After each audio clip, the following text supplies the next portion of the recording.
It's Greystones Live on Garden County Radio. John Parr here with you from the courtyard of the Beach House. And with me is Ciaran Hayden. Now, Ciaran is a former mayor of Greystones and councillor and runs a business in the town here. And it has to be said, is a great resource of local knowledge and information. And I thought it would be a good idea to have a chat with Ciaran and find out if he knows what's happening with the Latouche Hotel. I was in the town yesterday and I saw one of those boom genies. They seem to be doing some work on it. What's happening there?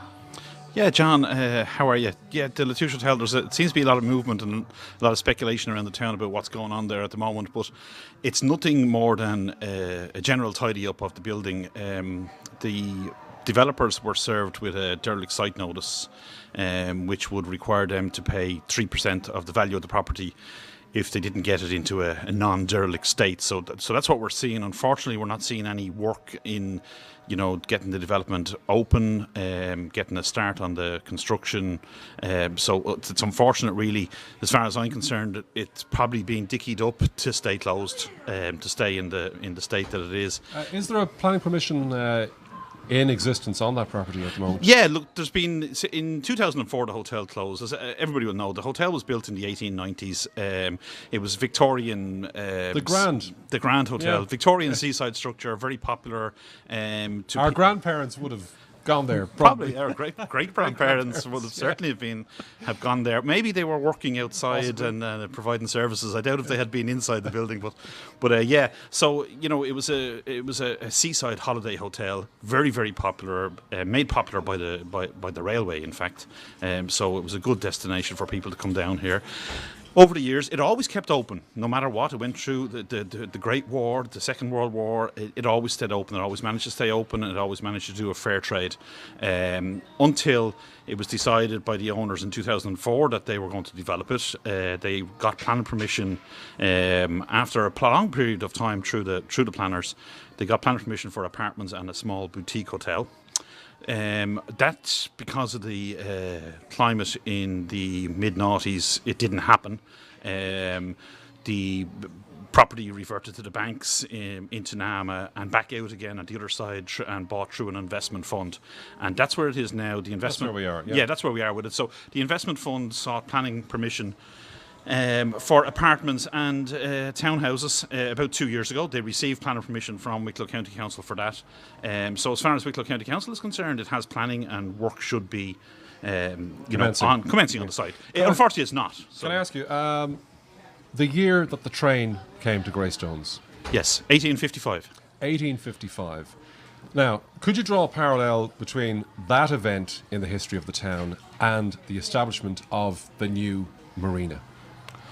Okay, from my opinion, when the train came to Greystones in 1855, the harbour started getting developed because they needed to import coal. And one of the famous coal importers was Arthur Evans, who operated 3 ships into Greystones Harbour, bringing coal in for steam trains.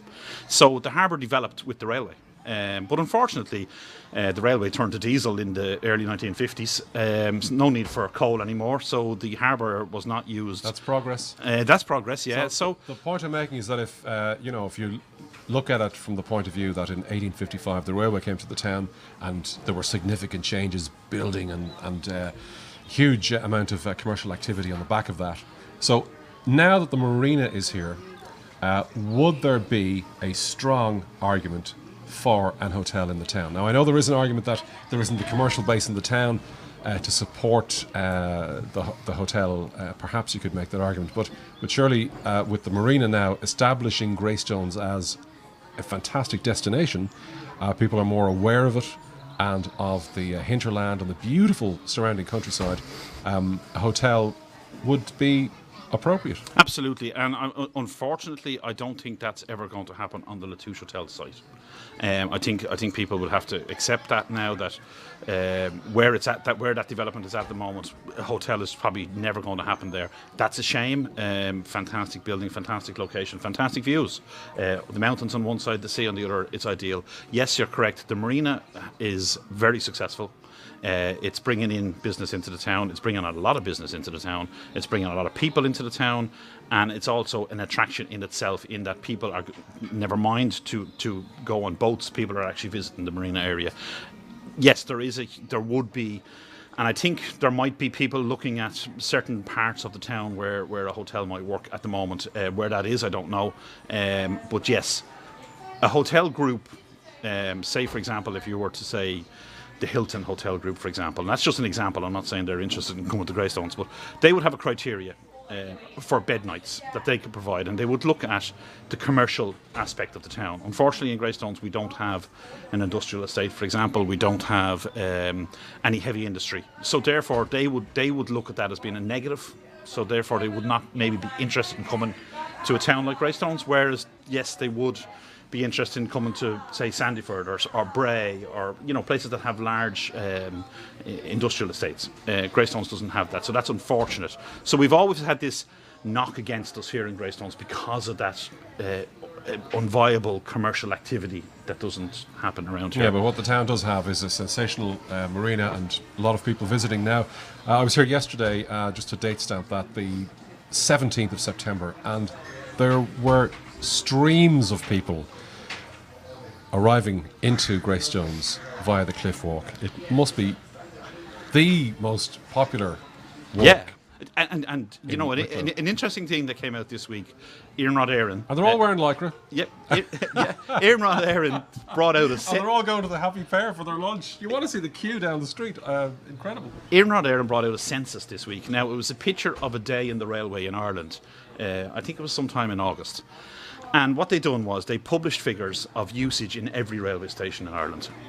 Once again, for the 4th year running, the busiest train in Ireland is the 8 o'clock Greystones Malahide Dart. It's the busiest train. It carries up to 1,400 passengers. At any one time when it goes through Lansdowne Road, I think it is, it's carrying over 900 people. It's the busiest train in the country, so we're famous for something else. But one of the very interesting figures, if you look into the figures that Iarnrod Éireann brought out, was that there's 250 more people leave Greystones in a day than actually what arrive into it by train. So those 250 people have to be coming into Greystones some way, somehow, yeah, and then leaving by train, and that's the Cliff Walk. So that's a big number. That's a big number, yeah. And no matter what way you go through those figures, and there's been some interaction on social media this week in relation to those figures, and our very eminent councillor Derek Mitchell is in agreement with that, and he is somebody that was very strong in bringing the Dart to Greystones originally, and he knows his transport stuff.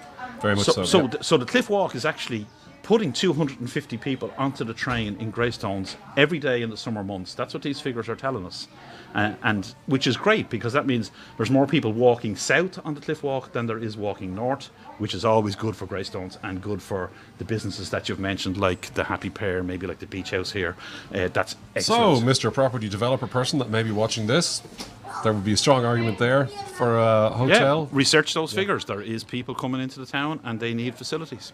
And this is Ciaran Hayden. Thank you very much for your time and insight and knowledge. Pleasure as always, John.